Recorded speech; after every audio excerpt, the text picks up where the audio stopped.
আসসালামু আলাইকুম।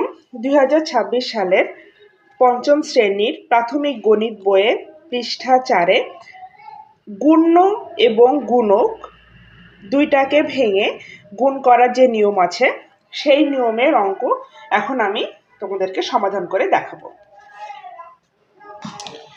তো বেসিকলি গুণ আছে এটা যে 6042কে 1514 দিয়ে গুণ করতে হবে। তো এখানে গুণ্য হচ্ছে আমরা চতুর্থ শ্রেণী থেকে জেনেছি যে এর গুণ্য হচ্ছে 6042 আর গুণক হচ্ছে 1514। প্রথমে আমরা গুণককে ভেঙে গুণ করব। তো প্রথমে যদি আমরা গুণককে ভেঙে গুণ করতে চাই তাহলে 6042 যেটা গুণ্য সেটা ঠিক থাকবে। এবার আমি গুণককে ভাঙবো 1514।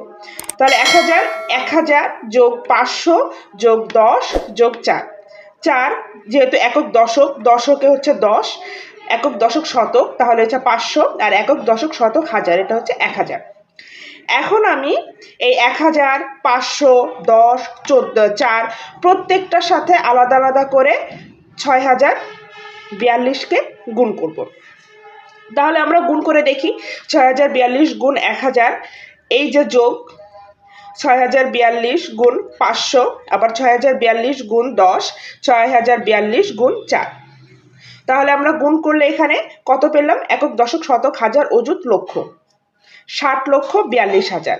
এখানে পেলাম 30,21,000, আর এখানে পেলাম 6,420, আর এখানে পেলাম যে 24,168। সরি, এটা হচ্ছে 60,000। এরপর এই তিনটাকে যোগ করে আমরা এখানে পেলাম 91,47,588।